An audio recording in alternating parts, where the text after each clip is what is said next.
Doctor, es impresionante estar en este lugar, tener de fondo las cuevas donde los manuscritos se encontraron, ver las edificaciones, cómo se han preservado, pero ¿y los hombres?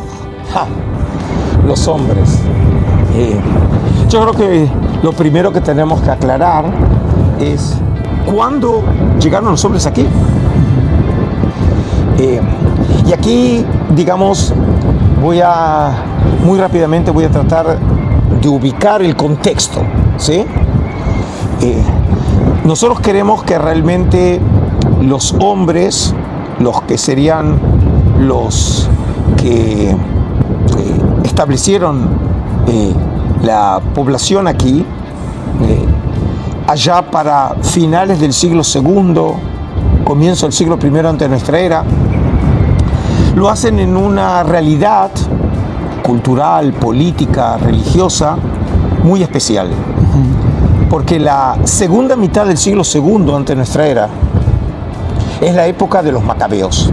Sí. Seguramente muchos de los que nos están viendo oyeron sobre Judas Macabeo. Y Judas Macabeo formaba parte de una familia con el padre Matatías, todos de estirpe sacerdotal, que ellos reaccionan encabezando una revuelta contra los decretos antijudíos dictados por el rey griego Seleucida, que controlaban en Siria y la tierra de Israel, llamado Antíoco Epífanes IV.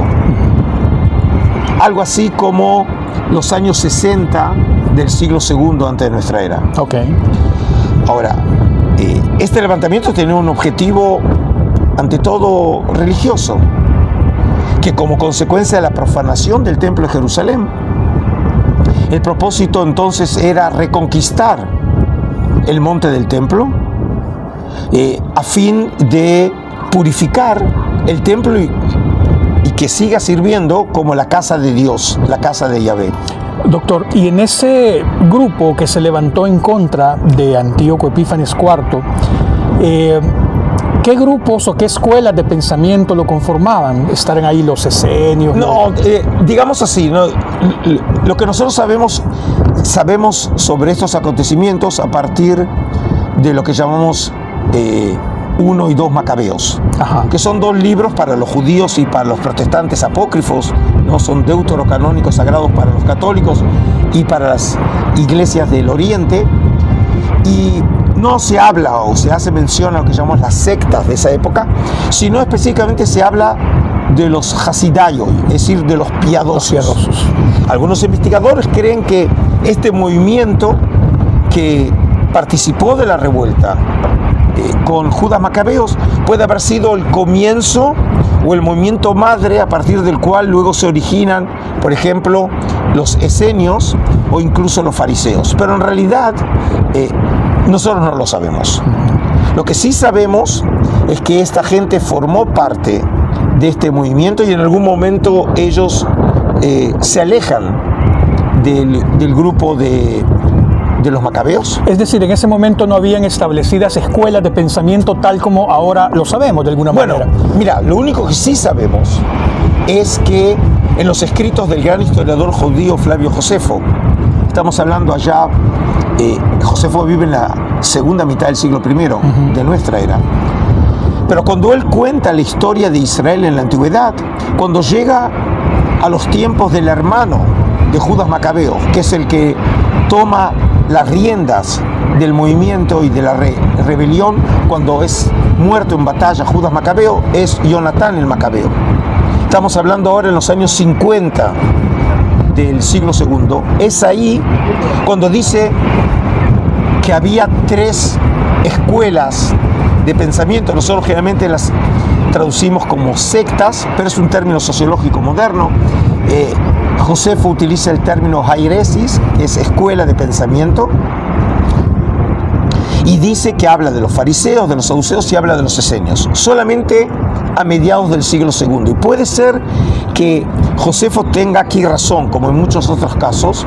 Es como que, como resultado de los procesos políticos, sociales y religiosos, se produce una fragmentación en los círculos intelectuales de los judíos de esa época, que tienen que ver con muchas cuestiones religiosas, la actitud hacia el templo, temas que pasan por los temas de pureza e impureza, ¿sí? El calendario, y todos estos temas parecen haber dividido a los círculos intelectuales judíos. Josefo no habla de eso. Josefo, en realidad, la polémica la centra específicamente en los temas de lo que llamamos el libre albedrío y la predestinación, es decir, temas estrictamente filosóficos, y eso se debe a que Josefo, para explicarles a los romanos, fines del siglo I, la complejidad de la sociedad judía, presenta estos grupos como grupos filosóficos y las discusiones o polémicas en términos filosóficos, porque obviamente polémicas que tienen que ver con temas específicamente judíos les hubieran resultado muy poco comprensibles a los intelectuales romanos de fines del siglo I en nuestra era. Como sea, muy probablemente en este contexto de polémica, de tensión social, nosotros los historiadores reconstruimos el proceso, que probablemente un grupo de sacerdotes que estaban en polémica, grupos disidentes con otros grupos sacerdotales de Jerusalén, en algún momento de finales del siglo II antes de nuestra era, deciden dejar Jerusalén. Por ejemplo, en uno de los rollos que luego vamos a hablar y vamos a presentar, que es la regla de la comunidad, un texto muy importante llamado el 1QS, en la columna 8 se hace precisamente referencia como que no tienen que vivir con los hombres de maldad y se tienen que ir al desierto. Wow. No dice que sea el desierto de Judea, no dice quiénes son los hombres de maldad. Nosotros creemos que por ahí sea una referencia velada a los sacerdotes de Jerusalén, pero sí dicen que tienen que salir al desierto, ¿sí? Y no sabemos cuándo eso sucedió, que llegaron al desierto. Hoy los arqueólogos consideran que probablemente los inicios del poblamiento aquí de Qumran, luego que este lugar había sido dejado de ser usado por casi 500 años, porque en restos arqueológicos se encontraron restos de lo que sería un fuerte de la época del reino de Judea, que fue destruido por los babilonios. Es decir, este sitio no fue construido. No empezó con ellos. Ya. Es decir, acá tiene un pasado judaíta, y cuando los babilonios llegan a Judea, el lugar es destruido. El lugar es muy estratégico. Como ya vio la gente, estamos muy cerca del Mar Muerto, específicamente en la zona norte del Mar Muerto, y obviamente aquí se había colocado precisamente un fuerte con la intención de impedir que beduinos invadieran Judea desde el este. ¿Ok? Ahora, el lugar es destruido, más o menos durante 500 años el lugar quedó sin uso, y ya en las excavaciones de la Escuela Bíblica Francesa de Arqueología dirigida por Roland Devaux, el director de la escuela bíblica, él ve que empieza a haber ya un cambio aquí. Él decía para finales del siglo II, ¿sí? Hoy en realidad se cree que fue para finales y puede ser también a comienzos del siglo I. Estos pruritos académicos son importantes porque queremos entender el contexto en el que esto sucede. Pero como sea, estamos en la época de los macabeos. Ok, perfecto. Y parece haber sido aquí el comienzo de lo que van a ser estos edificios que hoy vemos, obviamente, el resultado de un desarrollo del lugar para finales, ¿sí? Cuando este lugar finalmente existió aproximadamente unos 150 años, que estuvo funcionando aquí, y fue destruido, y eso sí lo sabemos, en el verano del año 68. Excelente. Que es el segundo año de la revuelta de los romanos de los judíos contra los romanos. Y eso porque encontramos monedas del segundo año de la revuelta. Así que sabemos cuándo eso sucedió.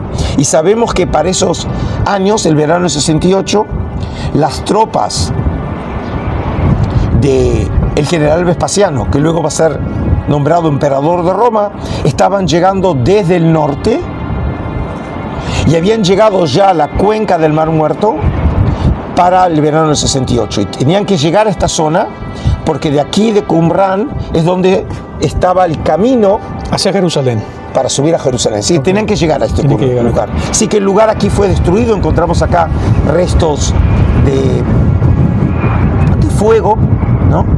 Como otros tantos lugares que fueron destruidos por los romanos para abortar la revuelta, ¿no? Es decir, para el año 68 aún continuaba poblado este sitio. Sí, la gran pregunta, Raúl, ¿quiénes son los que pueblan este lugar? Porque uno supondría que serían los mismos que estuvieron desde todo el tiempo, pero algunos sugieren, y no lo descartaría, que cuando comienza la revuelta, los habitantes originales de este lugar, sobre el cual vamos a hablar, probablemente dejan el lugar, y el lugar es tomado por rebeldes que escapan de Jerusalén. Ah, tiene sentido. Y sabemos que los rebeldes venían, ¿sí?, escapándose de Jerusalén hacia la zona del Mar Muerto, hacia el desierto. Algunos son los que van a participar de Masada, ¿sí?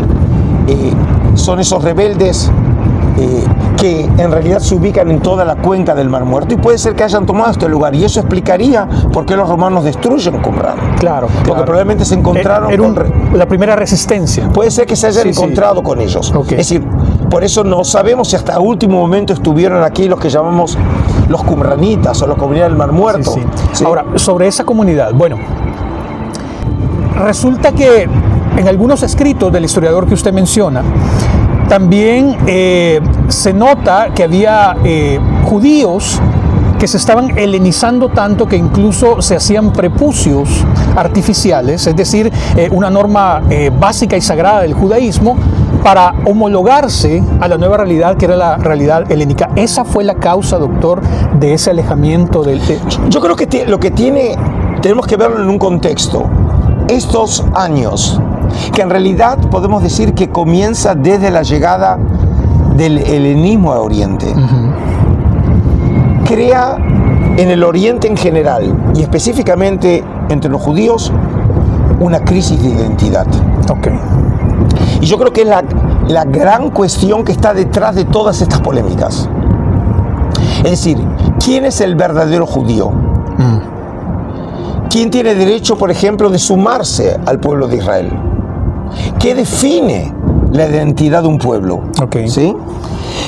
En esta realidad en donde obviamente la llegada de Occidente a Oriente trastoca todo el orden conocido, se manifiesta, por ejemplo, precisamente cuáles son los límites de mi identidad. Algunos, por ejemplo, judíos que querían acercarse al helenismo, precisamente pasaban ese tipo de operación. ¿Por qué? Porque si querían participar, por ejemplo, en las actividades gimnásticas, como la palabra misma lo dice en griego, viene de la palabra desnudez. Lo hacían desnudos los griegos. Y los judíos no querían parecerse, digamos, diferentes. Entonces creaban en el miembro viril el prepucio artificial, porque obviamente los judíos eran circuncidados. Claro. Y nosotros sabemos de esa práctica porque una aparece en la referencia en 1 Macabeos y otro lo sabemos de un libro de estos años, siglo II en algún momento, un libro muy importante del judaísmo antiguo llamado el Libro de los Jubileos, que por cierto lo conocíamos antes del descubrimiento de los rollos del Mar Muerto, en su versión completa, que es en Ge'ez, es en etíope clásico, y encontramos 15 copias en hebreo de la época del Segundo Templo entre los rollos del Mar Muerto. Es decir, lo que nos muestra ya el número, que es un libro importante, aparece citado por su nombre en un otro rollo, que es el documento de Damasco. Tenemos obras en Qumran que los biblistas y qumranólogos llaman pseudo jubileos, fueron escritos en el espíritu de jubileos, ¿Y qué es el libro de Jubileos? El libro de Jubileos es un libro que presenta una versión parafrástica, comentada, del libro de Génesis, el primer libro del Pentateuco de Moisés, y el comienzo del libro de Éxodo. El calendario era muy importante, ¿verdad, doctor? Claro, es un calendario solar. Y también ahí vemos la polémica antigriega en el libro. Por eso no sabemos si el libro fue escrito en los círculos qumranitas o pre-qumranitas, pero ese es el grupo, ¿sí? El movimiento que se opone precisamente a estas prácticas helenizantes, ¿sí? Okay. Pero como cualquiera fueran las razones, yo creo que frente a la geografía aquí de Qumrán, no podemos ser indiferentes a un tema central en la identidad de este grupo, que es precisamente el tema del desierto.